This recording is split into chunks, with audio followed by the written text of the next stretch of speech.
Dr. Toby Watson. Thank you. Mic-wise, you're connected now, and everything is good with the mic? Okay, good. I appreciate you having me here. I'm glad to come back and talk about this a little bit. And today what I thought we'd do is a little bit different from what we did last time. Last time I think I gave you a lot of statistics, and I told you a little bit about just how we diagnose people as a psychologist or psychiatrist, which is extremely subjective. It's a checkoff list. For those of you that don't know or didn't hear the last talk that I gave, it's a book, a DSM they call it, the Diagnostic and Statistical Manual. It's our Bible. It's the physician desk reference for psychologists and psychiatrists, and it's basically a checkoff list. Every diagnosis that we can give is nothing that was discovered, like through, physical tissue or autopsy, like cancer and diabetes and things like that, real medical disorders. All the psychiatric disorders are created. It's a committee. People like me, psychologists, psychiatrists, come together like this in a big group, and we say, hey, let's come up with a name of something, and we vote on it. And if people agree or disagree, it gets included. 1 year, it's called this, and a couple years later, it could be called something different. We just got a new book last year, the 5th edition of it. It's about that thick now. The 4th edition was just a little bit less. Every one of them in the committee that comes up with these labels have drug company ties. They're paid consultants by the drug companies. Every one of them. In fact, the former chief of the book, Alan Francis, the doctor who was in charge of it, even acknowledged that there's no validity to it. Now that he's not on the 5th committee. So the next book came out, he was able to be honest about the 4th book. So it doesn't mean that the symptoms aren't real. It doesn't mean like, hey, when we see somebody who we diagnose or label schizophrenic or bipolar or severely depressed, it doesn't mean that they don't have real problems. They do. It doesn't mean that there could be a biological change that happens. If my wife dies, been with her, knock on wood, 26 years, if she dies, I guarantee you I'm going to be devastated for a long time. The DSM says I got, 2 months, I think? After that, it's a psychiatric disorder. It's a brain chemical imbalance. 2 months, that's how long you get. So when your spouse or somebody passes on, that's all you get. Then they say you're ill and you need to take a drug. And that is literally what they say. 1 in 5 Americans right now takes a psychotropic drug. 1 in 5. I doubt probably this group, but if I go into that restaurant and I go 1, 2, 3, 4, 5, you, 1, 2, 3, right down the line. For kids, in some areas, it's worse.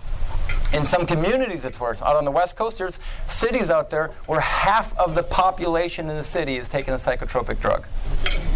Half. Medicaid kids are worse. They get 4 to 5 times as many psychotropic drugs as a child who has private health insurance. So if they're state-funded, your tax dollars, 5 times as many, maybe, medications. So where does this talk go, and how do I fall into this? What I want to do is I want to tell you a story. And this is a story about a guy who saw that this was happening, and I'm very much of a libertarian, although I don't, I have some liberal views, some conservative views, but I did recognize one thing. I recognized Medicaid costs were absolutely skyrocketing, absolutely out of control, and I was wondering why. And what I recognized is psychotropic medications were skyrocketing with it. We spend $300 billion a year on psychotropic meds. $300 billion. The problem is that Congress recognized and said, hey, we recognize if we're going to pay for this, the Medicaid program, we want to make sure we're getting some bang for our buck. We want drugs only be used for our Medicaid patients if they're for a medically indicated indication, medically accepted indication. And they defined that. Luckily, they defined what that meant. What they said is that it has to be FDA approved for the exact purpose. So no off-label prescriptions. For those of you who don't know, you have drugs out in the community. Let's say 4,000 drugs out there, a little over that. If I come in and let's say I have a sleep problem, a doctor could write a prescription for anything. He could give me a statin, a cholesterol drug if he felt it would work. He can do anything he wants. That's the doctor's right to do that. But Congress said, yeah, but we're not going to allow you to do that for our drugs if you want to get paid by Medicaid. You have to have a medically accepted indication. So it's got to be approved by the FDA for the intended purpose. Or they said if there's literature out there support in the peer-reviewed literature. It says, yeah, this is safe and effective, and the FDA just hasn't caught up yet. You could still use it. And they gave 3 different books, compendia as they call them. And they said, if you fall into one of those and there's research, then you can do it. And they do follow this, for the most part, for everything else, except for psychotropic drugs. I used to own a building that had a clinic in it, one of the Aurora, Aurora pharmacies. And I talked with the pharmacists there, and they told me, they said, well, sure. And they said, Toby, you know, if we get a prescription, it's not one of these approved, we have a form that we have to fill out, and we give it back to the doctor, and the doctor then, we say, hey, this isn't approved under Medicaid. What do you want to do with this? Do you want to change it up for this drug, which is approved, or do you want to get special permission? And then the doctor would say what they want to do. Not true for psychotropics. Not true for the kids in Wisconsin. Doctors, mostly primary care physicians, but also psychiatrists. Most drugs, actually about 90% of all psychotropics, psychiatric drugs, are written by primary care physicians, not even by psychiatrists. So you can know where the drug companies have targeted their interests. It's the primary care people. But if you're a little boy on Medicaid, you come in, you say, hey, you know, I got some sleep problems. There you go. They write you out a prescription. And they don't look at any of the compendia or anything else, whether it's approved or not. They don't care. In fact, most physicians, I don't think, even know that they have to follow any rules or guidelines. They don't want to know. And they're writing out prescriptions for things that really don't have a lot of support for it. For example, little Billy comes in with anxiety. They give him an antipsychotic drug, a neuroleptic. Those are the most powerful drugs that you can imagine. These used to be called chemical lobotomizers because they literally would make people feel like they had a lobotomy. Those are the people you see drooling and, you know, and kind of stumbling along or maybe shaking. That drug was supposed to be for less than 1% of the population. Do you know what the #1 selling drug out of all the drugs, the statins, anything, you name it, the #1 selling drug right now? Well, Ridley would have been a good answer about 10 or 15 years ago. You're right. It's an antipsychotic, risperidone. Antipsychotics in general are the most profitable drug right now. A few years back, I remember, I think it was risperidone, $5.4 billion in sales, just from that one drug. And you say, well, how did that happen? How did you go from a small little sliver to this? It's a blockbuster. They're making more money off this than anything. Off-label prescriptions. Doctors are targeted by drug companies with promotions and the drug reps and all the advertising and all these free conferences in Malibu and Maui where they say, hey, come on, we want to talk about this. We'll pay for you to come and listen to our, speech. And they plug it and they say, look, especially for the elderly. Right now, the elderly and children are the most 2 vulnerable populations, the biggest economy or biggest customer base that they're targeting right now. Why? Children can't say no, and if you're in a retirement home, you can't say no. And if you give them an antipsychotic drug, guess what? They get quiet. They get real quiet. They don't fuss much. They don't really care. That's what they call chemical lobotomizers. Zombie effect, spellbinding effect. There's lots of phrases that they use in the literature. So they started targeting the drug companies. But the FDA said, wait a minute, you can't target these kids and elderly for insomnia or mild aggression or this because it's not FDA approved for it. We're coming after you. And they did. So federal court goes after these drug companies. What do? 2009, Eli Lilly pays $1.4 billion in criminal and civil penalties for off-label promotion of Zyprexa, an antipsychotic. Pfizer, $2.3 billion in illegal off-label promotion of Geodon, another antipsychotic. AstraZeneca agreed to pay $520 million for off-label of Seroquel. Forest, $309 million for Lexapro and Celexa, and then the last one was then risperidone, which I forget the exact, but it was over $200 billion. No, $200 million. I'm blanking on that one. Scratch that. Too many numbers. They're paying them all out. But you know what? Their sales, crime pays. They don't mind because they're making $300 billion off of it. That's their sales. So they don't mind $2 million here, $500 million here, $2 billion there. No big deal. So you think, okay, well, how does that affect us here in Wisconsin? That's the feds. What's Wisconsin doing? Wisconsin is doing the same thing. They're seeing, hey, wait a minute, they're marketing our doctors and stuff for off-label. We should come after them and go after these drug companies and recapture some money.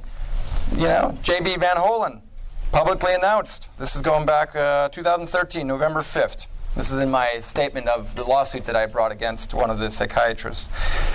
They went after and recaptured $7.2 million for off-label promotion of one of the drugs listed in Wisconsin's QTAM lawsuit against Risperdal, the antipsychotic. They indicated, quote, caused false and fraudulent claims to be submitted or caused purchases by the government funded by the CARE program, including the state Medicaid program. So what they're saying is, look, the feds went after these drug companies because they marketed to the doctor. They said, hey, give it to the elderly, give it to the kids. It works, it's great, it's great. Sales skyrocketed. Medicaid got on board, started giving it to everybody. Our costs were skyrocketed. We said, what's going on here? We started having problems because all these people going on these drugs started developing diabetes, congestive heart failure, premature death, tarditis kinesia, all these problems down the road. And then they said, we want our money back, at least some of it. So they make it look like they're getting some of this money back, but they're getting a small fraction. But the damage is done. The drug companies have already done their damage to all the doctors, and they're prescribing. So I came up with this attorney out of Alaska, Harvard grad guy, who, by the way, used to be schizophrenic, who's no longer schizophrenic because he got off the meds, and actually he's, is known as URI. And that's not saying a whole lot about me, but but he ends up going back to Harvard and graduates, and he does this work. So we take, and I say, look, hey, if the drug companies are responsible for false claims, they're submitting a claim to Medicaid saying, give us money because we want to use risperidone. Mind you, they could give a whole bunch of other drugs. They could use some other medicine. I'm not totally against medications. I'm against misleading people and doing illegal stuff for profit that way. You want to make a profit, I'm all for it. But you got to play somewhat fair. And if you sign an agreement saying you're not going to try to use this drug, you can't then submit it to the government and say, now give me the money. Because here's what's happening. Risperidone could be about $400 for a prescription. I can give you an off-label drug that might work even better and different. It'll cost you $20. Multiply that by tens of thousands and hundreds of thousands of prescriptions. Now you have an idea of what kind of numbers we're talking about in Wisconsin. In one drug, just one drug, there's a study that they looked at. It was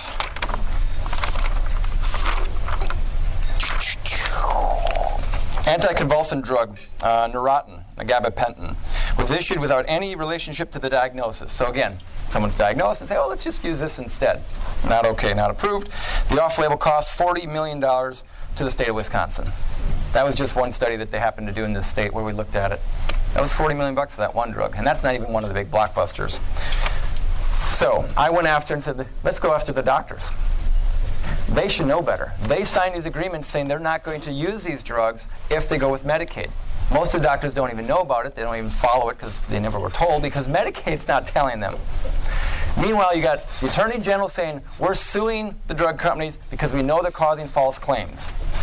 Except when I sued the doctors then, one doctor, who wrote off a whole mess of prescriptions for a little Billy Jim, little boy, over a period of time. And I said, wait, all these prescriptions are off-label. I went as a whistleblower lawsuit. It's called a QTAM lawsuit. Any of you could do it. Anybody who knows that the government's being frauded against, whether it be the post office or Medicaid, it doesn't matter what. But if you got a job and say, wait a minute, I know this ain't right and they're screwing the government, you can have a whistleblower lawsuit called the QTAM. That's just what I did. I said, hey, I got these records here, this patient, this is what's happening. So we go to court. We battled for years over it, last couple of years. And the judge dismisses it. Federal judge says, nope, get out of here, you're wrong. We appeal it. We go to the 7th District Court down in Chicago. They overturn it and say, no, you're absolutely right, Dr. Watson. It's exactly what Congress said. You cannot give that prescription for off-label if it's not on a compendia. And that's exactly what they did. Boom, back into the federal courthouse. I ultimately dropped the lawsuit. I had to withdraw from it. You can read about it if you want online somewhere. In a nutshell, I was threatened by the federal judge with sanctions, saying, you could lose. And he did this rant for about 20 minutes as we were literally standing there ready to start the trial. All of our stuff's ready. I spent $2,000 on just paperwork. We're ready to start. And he rants for 20 minutes and says, hey, no. You might get sanctioned with their attorney fees. Because if you lose, I'm going to order these attorney fees against you. Didn't quite say it like that, but he gave me about 7 examples where every case, that's exactly what they did, and he did, against people. And then he highlighted that these fees might be $250,000 roughly. So I had a really tough decision to make on whether I pursue and win or, and risk that 250 grand. I just couldn't do it. So I opted not to. Interestingly, and this is what really hurt us, the Attorney General is saying, hey, we're going after drug companies. It's illegal. Boom. On his website, very clear. Wisconsin Attorney General? Yes, J.B. Van Hollen. Holland, thank you. Yeah, on the website. It says, hey, this is what we're going after, and very clearly why. That it's about false marketing leading to false claims. It's exactly what we had as a case. I couldn't get them on the phone, couldn't get them to back us up. Instead, what happened was the Medicaid office at the last, 9th inning all of a sudden comes in and gives the opposing counsel, a psychiatrist, an affidavit saying, we don't think it's off-label, or we don't think it's illegal. It's perfectly allowed within Medicaid. They give that. Meanwhile, they've been helping us all along because we got all those records through Medicaid. So they're talking to helping us, being very polite and giving us everything. And then at the last minute, boom, they give them the affidavit and say, nope, it's perfectly okay. And I'm going, wait a minute. This branch of the government is saying it's perfectly okay. We have a federal judge in Chicago saying it's not okay, and it's a matter of law, which they can't Medicaid decide. I mean, the judge decides that. And we have JB over here saying, yep, you're right, it's false. However, we're not going to pursue it because we don't think, we're not going to give you any opinion because they just wouldn't let us know. I mean, I tried calling, they wouldn't talk to me. I asked for an interview, they wouldn't talk to me. Even after this case was settled and done, I called back and said, hey, I'd like to know what's going to happen here. Nope, not going to happen. I had a few friends that actually know the governor pretty well that donate to his campaign and help him and stuff. And I know Joe Lipon pretty well, being from Sheboygan. And I finally called Joe and I said, Joe, what's going on? I'm trying to recapture literally hundreds of millions of dollars for Wisconsin. My one case alone, to give you an idea, every prescription that they write is a false claim. It's $5,000 roughly to $12,000 fine per prescription, plus the cost of the prescription. Multiply that by how many prescriptions we had, which was a list about this big. We were talking about, I forget how many millions for that one case. But it was like over a couple $1 million, I know, for one case. Multiply that by, that doctor had, how many patients over the last 15, 20 years? And we did a sample. We actually just looked at a sample of how many patients and stuff, and we found dozens and dozens and dozens of patients that were routinely being done. So we're talking hundreds of millions of dollars. And Joe didn't get a call back, he said, after we talked. He called the governor, he called Medicaid office, and he called JB. And he said, Toby, after 2 weeks, and he called several times, he said, Toby, what do you got yourself into? He said, I get a call back always. He's like, I haven't gotten a call back, and I've called 2-3 times. And I'm like, so I told him the whole case and what was going on and stuff. He said, okay, I'll try again. I'll try to reach out to them and stuff. And he said, but I know what's going on. I mean, if you think about this, I get it. What's going on is that you have doctors who would be sued. There's a lot of doctors and a lot of money that gets funneled into politics. I get that. And as kind of a libertarian, I think people should have a lot of freedom. I think doctors should have the freedom to prescribe what they want. But here's the problem. They've signed an agreement with the government saying, I won't use these drugs because we know they're the most expensive drugs and they don't have efficacy. They don't work. Definitely not in the long term, and they cause harm. We recognize that when people take them, they work for a while, but then slowly you start to become dependent on them. It's like any drug. Coffee, caffeine, alcohol, crack cocaine, marijuana, doesn't matter what you take. They do one of two things. They either increase or decrease your neural functioning. That's all the drugs can do, increase or decrease. As you take it, you start to develop a tolerance to it. Same is true with psych drugs. This is why they start people on 20 milligrams of something, and it works for a while. But then it loses its effect, and they start having the very problem. Depression, anxiety, sadness, sleep problems, whatever it might be, hearing voices. And then they up the dose, 20 to 30. And then 30 to 40, 40 to 50, until you max out and you have so many side effects and twitching and insomnia and issues and that they switch you to a different drug. And this is the process of psychiatry. For some, and I'm all okay for it if that's what they want to do. That's not what I do. We try to figure out what's really going on for the person and get them some help.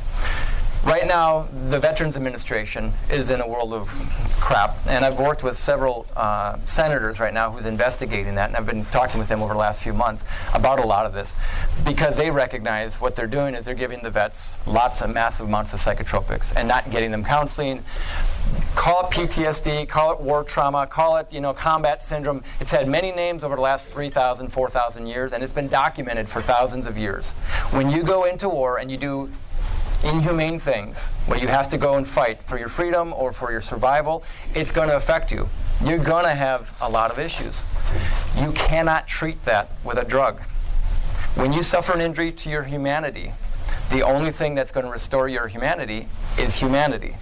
Love, empathy, spirituality, compassion, play, laughter, art, all the things that make us human is what makes you whole again. A guy comes back and gets 5 minutes with the psychiatrist and they write out 3 or 4 prescriptions. Mind you, the antipsychotics are what they're using with antidepressants. And they walk out, all it does is suppress it for a little while. And the problem is that a lot of the drugs they're giving, especially the antidepressants, we know from their own research, and they admit it, it will increase their suicide rate. It'll increase their aggression. We know this. There's a black box warning right on it. It says, if you take this, you may develop suicidal ideation, aggression. And there's good research to support that's exactly true. That's what I lectured in Mexico about. They flew me down there to give a lecture to them for 2 hours on the exact nature of psychotropics, specifically antidepressants, causing kids in violence. Because they see all the school shootings that we've had over the last 20 years here. We're over 30, 35 of them now. Every one of them so far, I'll repeat it, every school shooting we've had has been linked to psychotropic meds, meaning that person who did it was taking or just stopped taking a psychotropic known to cause violence and suicidal ideation. And yet they refuse to do any study to even just look and say, could there be a relation? Could it be causing it? Granted, it's correlational data. I mean, it could be some other things. It could be that they had major issues and that's what got them on the meds. Sure, but we should at least look at it, especially when we know these drugs cause it.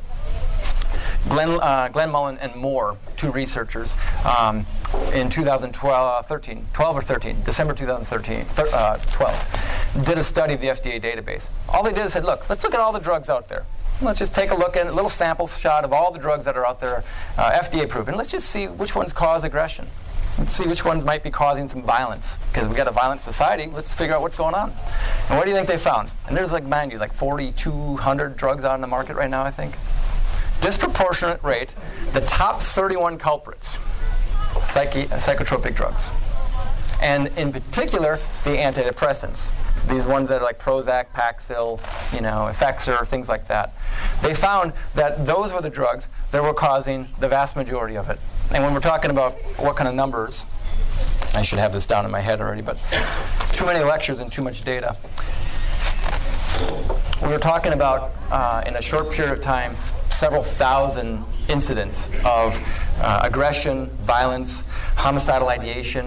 There was like 300 homicides. And these are ones that basically, I see someone like you, there's no aggression, no issue, I'm your doctor, boom, you get a medication, and then you go home, and a week and a half later, you start flipping out, beating people up, or you try to kill somebody, or you try to kill yourself, or something happens.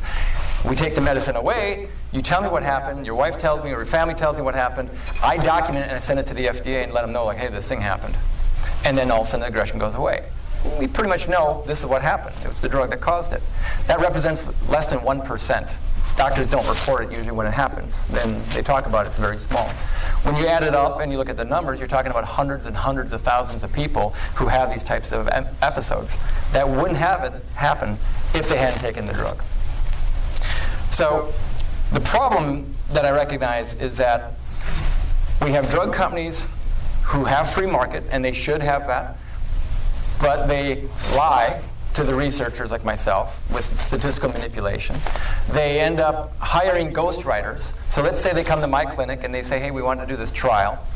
I say, okay, and I have 2 groups, one on the drugs, one not on the drugs, and I report to them and I say, hey, I think this group did better without the drugs based on my subjective report.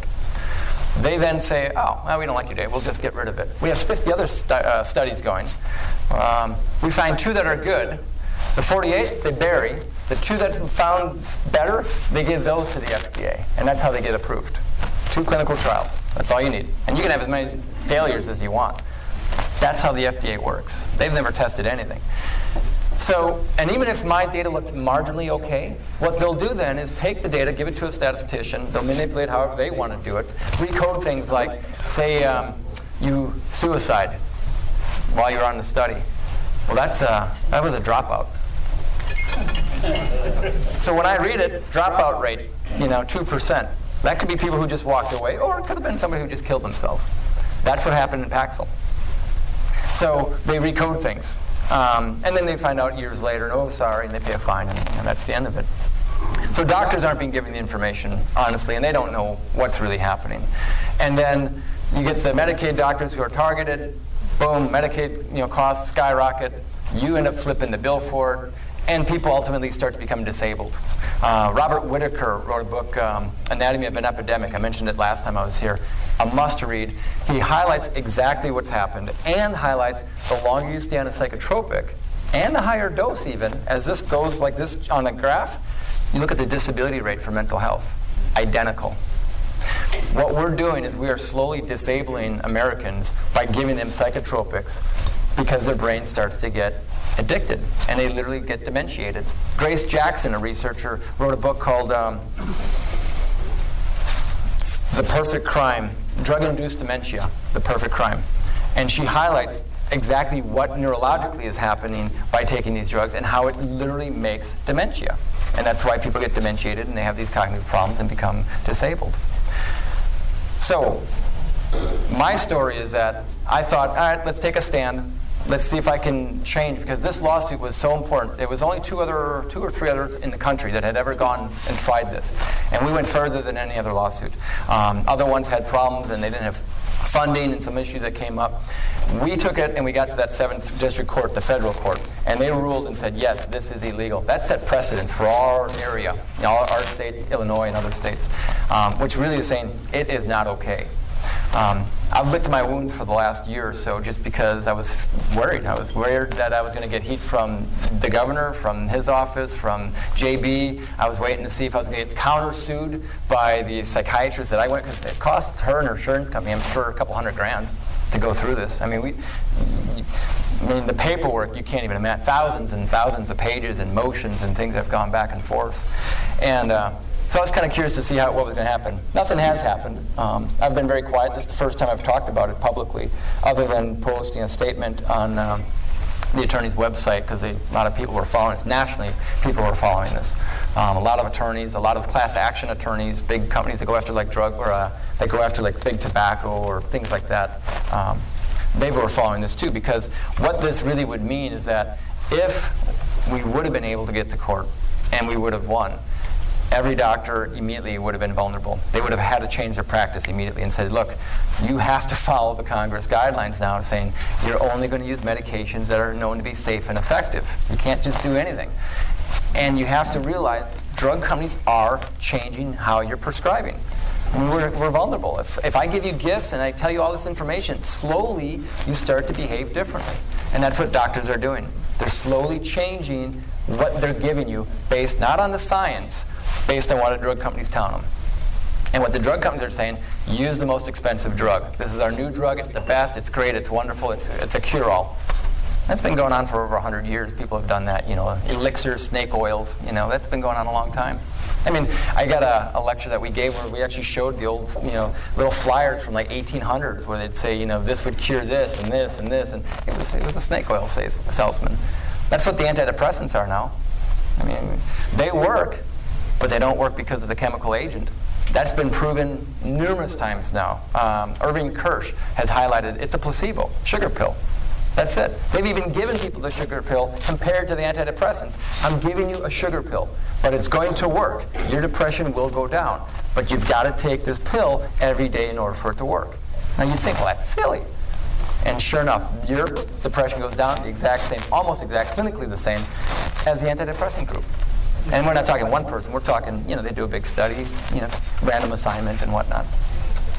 So they know that kind of, it's more about who we are and what we do and how we think than any of the chemical agents that we're putting in the body. So what can you do? Could you reinstitute the court case?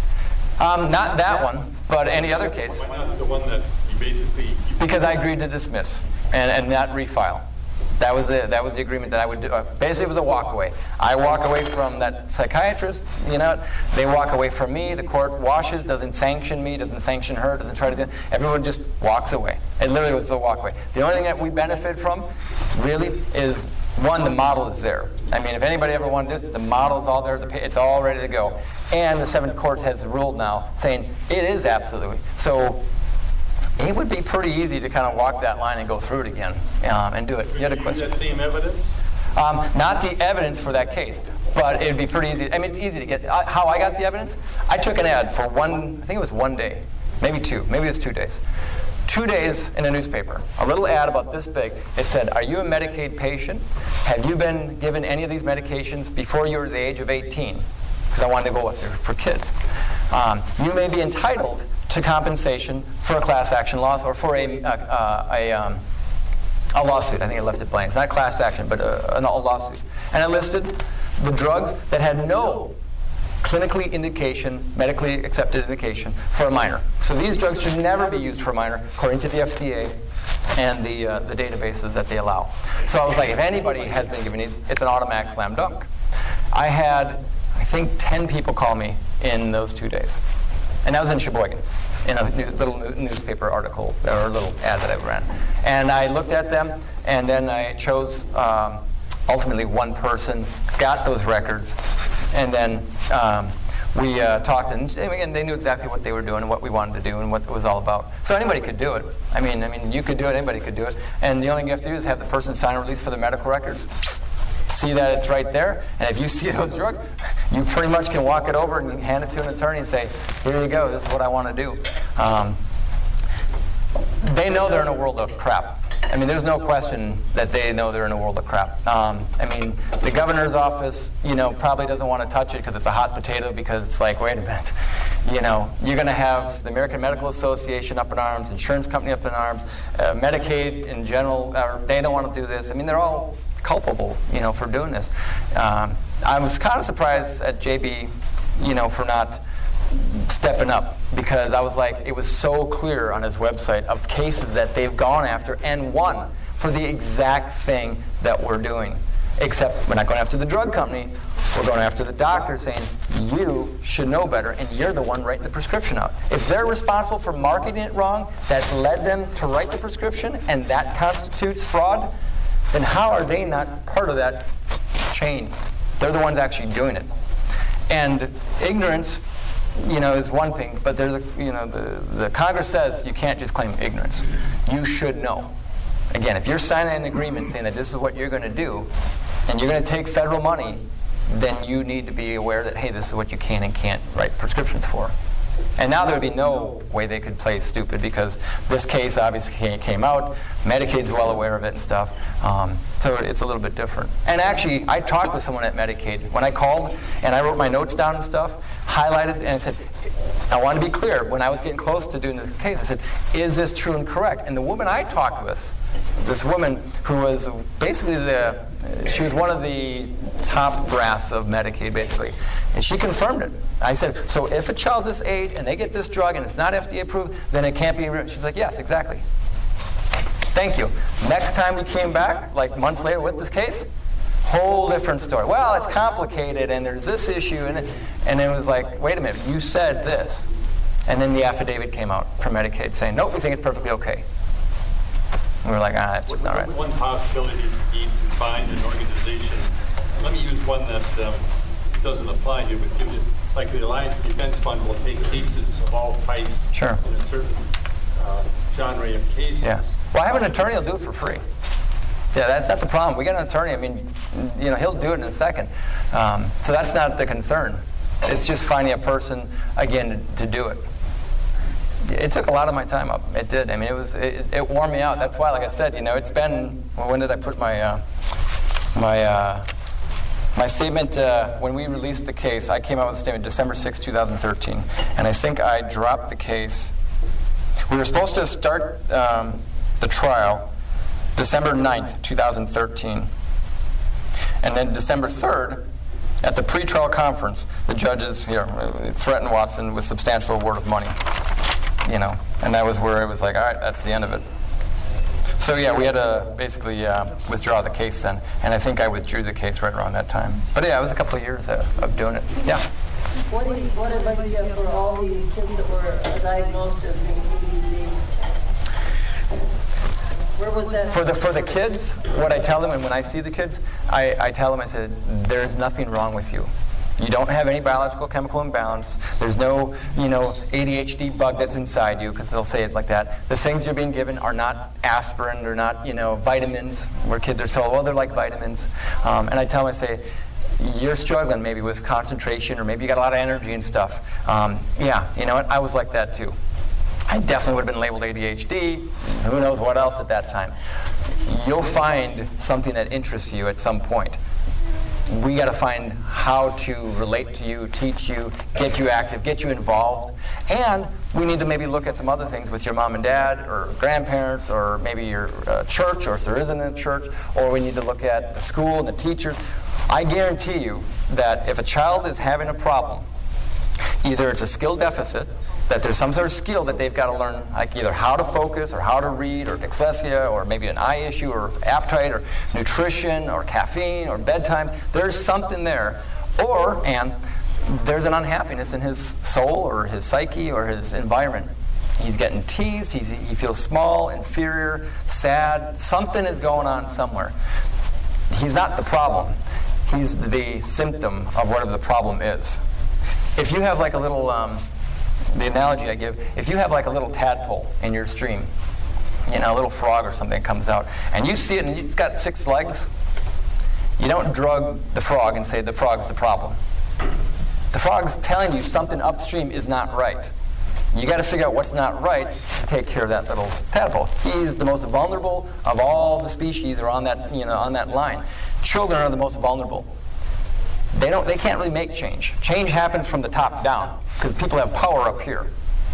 When you have classroom sizes that are getting out of control, or you got parents that are not married and maybe they're having, divorce issues, and there may be abuse issues, or maybe, on his street corner there's tons of drug dealing and violence and rape and prostitution and lots of stuff like that, how's that kid surviving? Pretty hard. Pretty hard to sit and focus on mathematics when I got 50 other things going on in the back of my mind. Heck, you guys have a bad day at work? You're driving home on the highway, all of a sudden you're like, oh crap, I missed my exit. That's ADD. That's all it is. I was thinking about this in the back of my mind, not paying attention, and all of a sudden I got distracted. That is ADD. That's the epitome of it. If you're free from distraction, you'll do just fine. Doing it 10 years at my clinic, and before that I worked at the second largest treatment facility in Illinois for kids, residential, outpatient, and also day treatment facility. I've never once referred a child for medication. Do you taper them off of it? I can't, quote unquote, taper them off because I'm not a medical doctor. I'm the talk doctor or psych doctor. But I've had lots of patients come off. We always try to work with the MD and always try to help them try to coordinate. A lot of MDs don't know how to taper off. There's no protocols for it. There's protocols to get on it, but almost zero to do anything but getting off of it. And mind you, the kids in Medicaid, the ones that we're paying for and stuff, a lot of them, they're not just on one medication. These kids are taking 6, 7, 8, 12 medications. I guarantee you, there is no data out there to say that taking more than 2 medications is safe, effective. They don't have a clue what's going on in their brain. I mean, go back 30 years ago, it would be literally, you'd lose your license maybe for doing polypharmacy like that, where you're giving that kind of meds. Nowadays, it's standard of care, which is the problem, because you can't, these people get hurt, and these children develop, boys developing breasts, obesity, they're developing, tics and movements, irreversible type things, psychosis, death. You take neuroleptics, you're going to die much faster than if you didn't ever take the neuroleptic. And those drugs or studies have been shown very clearly, and it's dose dependent. The higher the dose, the more psychotropic neuroleptics, the faster you'll die. Over, I think it was a, I don't want to... What happens if they take them and just throw them? You mean don't use them? Yep. Well, yeah, a lot of kids do that. Kids a lot of times don't want to take them. Problems? Well, yeah, I would tell someone never to stop a psychotropic abruptly. starting a drug and stopping are the most dangerous, always. So never start or stop, abruptly. It should be tapered down. And really, you should have a physician work with them. But the problem is that a lot of physicians won't do that. If you get on a drug, they'll be quick to put you on it. Try getting off of it. They'll like, whoa, let's talk about that here. Hold on a minute. And there's two ways to get medicated. Frustrate your psychiatrist or therapist, or scare them. Those are the two ways you're going to get. They will talk therapy or anything else they'll do. Social worker, family therapist, doesn't matter. They will work with you until you scare them or frustrate them. Meaning that, well, gee, we've been working together 3 months and I just don't see you getting better, so I think you probably need to go get some medications. At my clinic, I say, if 3 months gone by and they're not having improvement and helping, we're not blaming the patient. We're looking at ourselves and holding the mirror up and saying, what are we missing? What are we not getting here? And we'll refer them to another therapist before we'll say, go, get intoxicated. Question? You started to answer a question. If I could get you to go back to it. What do we do? Yeah. What can we do? Here's my thinking. Either A, if someone's really active and they're willing to take it on, I would say, give me a call. I will link you up with all this information and even the attorney. Do exactly what I did, place a little ad. You'll get a call instantly. As soon as you get it, you talk about what the case is about with the person. They get informed consent. They give a release for their records. You get their medical records, and you simply go down and you highlight all the drugs that weren't approved and not okay. You put that into maybe a little Excel spreadsheet, or you give it to someone like me or someone else that puts it in an Excel spreadsheet, and they literally, the attorney takes it and runs with it at that point, and your job's almost done. At that point, they file notice with the court, which is under seal. Under this type of thing, it goes under seal because you're suing on behalf of the government. You're saying, I know you're being frauded. I'm going to sue on your behalf. So the government has first right. They look at the case and they say, the state attorney general say, all right, this looks pretty good. It's a lot of money. We're going to take it and we're going to go after it. Or they say, we don't think it's worthwhile, or we don't think it's totally there. Here you go. You run with it. If you run with it, you get a little bit more. You can actually share in part of the money you get. You recapture money, you get to share part of it. I forget the exact percentage, but if you get $1,000, maybe you get a certain percent, and the state gets. They get the vast majority of it. I might get that $250,000 or $1 million lawsuit back at you. Well, there's something called whistleblower. You have a protection. Because if you're a whistleblower saying, hey, this is going on, they can't just come after you and say, oh, you did. If it's frivolous, totally frivolous, yeah, and you just sue for something silly, they could come after you. This has already been past all that, so there's no way someone, I think, would ever get sued for that type of issue. At some point, you get to that federal judge again, and he or she, I guess, I don't know how many there are, but I suppose in theory they could say, well, you're not prepared and ready. We recognize there were issues going to trial. And this was uncharted territory. My attorney, again, a great guy, really knowledgeable. I had one second attorney as backup from Kokana, up against the Goliath, which were the insurance company attorneys for the psychiatrists, who then we heard from the judge, the American Medical Association was involved, the drug companies were involved. They said, he told me point blank, he's like, I'm paraphrasing, you don't think this is going to stop here, do you, Dr. Watson? This isn't going to stop. This isn't going to end here. This has now got the American Medical Association, it's got the drug company. This is going to go on for appeals, and I don't think you're prepared. I don't think your attorneys are prepared. They're incompetent. Your attorneys are incompetent. I'm almost mandating, I'm thinking about requiring you to hire a big law firm in Milwaukee here to help represent them.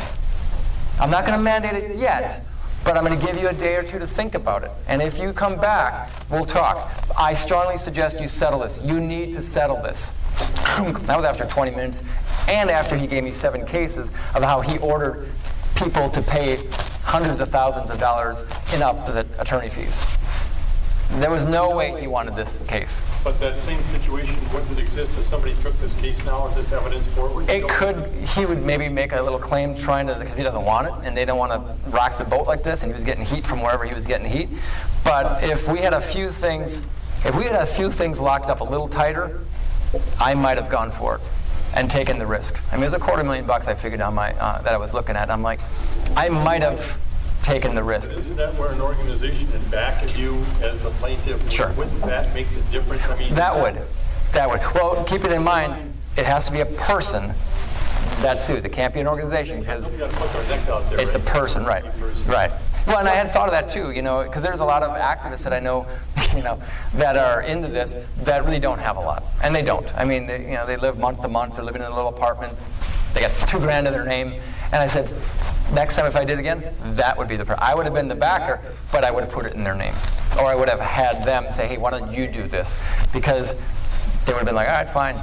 Sanction me $250 if we lose. Big deal. Ain't gonna make a difference anyway. And we would have taken care of them for their life anyway. Then said, all right, fine. We'll pay you rent for your life, and you don't have to worry. So yeah, it would have been nice to have that. So, any other quick questions? And we'll have to wrap up. I know. Do you have a list of the most offending drugs? Yeah. In my case, there was an article. I mean, are there certain drugs we should be looking out for? If they say psychotropic or psychiatric, yeah, without question. I would never take one. I just won't. Yeah. I'm just wondering how much cooperation or resistance do you get when you're working with individual families and the psychiatrist? The families that I work with, almost 100%, I would say, are incredibly supportive. And usually, I'll get the kids, and parents and kids will be crying in my office because they'll be in the system 5-6 years and they never heard this. They've never been told anything. And I show them actually what happens to the neurons. I draw a little diagram and say, well, this is what's happening, this is what's changing, this is why you're struggling. And they will be sitting here crying in the office, not knowing this. And the kids, a lot of times, will end up telling me, if I get too emotional, will tell me stuff like, I knew there was nothing wrong with me. It's really because blah, blah, blah. And they'll go into this long story of what's really going on for them. And I'm like, yes, of course this is what's going on. One other thing, and that is, once they get into that situation where they're almost like wards of the state, Yeah. and social services is not supporting them, No. trying to help them get out of that, Yeah. because they don't know what they're talking about. And so then you've got this vicious cycle trying to get them out. Because when I was taking care of people, I had some people that are in their 30s ended up in a nursing home. Oh, sure, yeah. You're fighting with the psychiatrist. Yeah. Well, yeah, and you have to, unfortunately, I've seen it. I see disabled people all the time in their 20s and 30s, and I'm paying the bill for them to get their checks and to be living and go to Health and Human Services, and it's just, and I'm like, this is a crazy world that we're going. I'm like, what are you people doing? And the problem is a lot of the people mean well. I get it. The social workers, doctors at Health and Human Services, they mean well, and these people are coming from very chaotic environments and homes and stuff, so I have empathy for them. But they've got to start thinking outside the box and recognizing you're infantilizing people. You're making them dependent state of the state, and it's going worse and worse and worse. Yes? We found out that, just like you mentioned, that doctors don't like to report side effects on drugs, that individuals can do it by 800 number. Correct. Yep. And I think it's important because when you do try to tell the doctors, they kind of just act like it's just a normal, Sure. Condition. It's not part of the Yeah, they know best. So it's so underreported. Yeah. No, you're right. And I don't know if it's that they don't like to report. My guess is that, because I know a lot of the MDs, in fact, I treat a couple of them, is that they're too busy. Boom, they're told how many patients they should be seeing per hour, and it's kind of a quota. And if they want to make their money and stuff, that's kind of what they're doing. And it's the mill. That's what they call it, at least a couple of them. It's the mill, in and out, in and out, in and out. And they're not happy. Well, then the drugs really have a lot more side effects for a lot more people, and it's not reported. So if Correct. More people would report it. Right. You'd have a much better record. Yeah, well, and that's what Glenn Mullen and Moore, those researchers that looked at the FDA database, they highlighted that. Again, we're talking about maybe 1%. Or, it's a small little sliver that actually gets reported. But reporting is one thing. Enforcement is the problem we got. Right. You won't report what you want. Yeah. And when you're hearing what these, I'm going to call the cartels are doing, Right. which is what our friend in Oklahoma describes in current medical practice, Yeah. those cartels are going to destroy you, destroy anybody who gets in. Well, and there's a lot of... Enforcement is going to be the problem. You have a lawsuit, then it would just help if you had a legal track record of Sure. how bad you're going. Yeah, and there's a lot of people that believe exactly that's what's happened. This war on drugs, it wasn't that. It was, let's switch to people who are using the illegal drugs and giving all the money to the South Americans. Let's make our own classification of drugs, which can make people feel kind of good and not care about stuff. And we'll make it legal, and we'll get the poor people to do it, and the working class people will pay for it. Do you think that's true? I got to say that I do, because I'm like, to me, I'm like, really? You're going to give somebody a neuroleptic drug, which we know will kill people and disable them, but marijuana they can't have? I'm like, I'm not going to smoke marijuana. I will never tell someone to smoke marijuana. But if someone wants to go smoke marijuana, have at it. And to me, the government should stay out of it, and say, hey, if that's what they want to do, let them do it. And I think it's not good for them, but I think there's something to be said. But I think we should inform people. And I think that's where we can play a part, letting people know about the good and the bad, and educate them, and take money out of the government. That's the biggest problem, is that the money corrupts, and then you don't get information. So. All right, we better stop. I wish we could go on. Yeah. Very much. Yeah, thank you.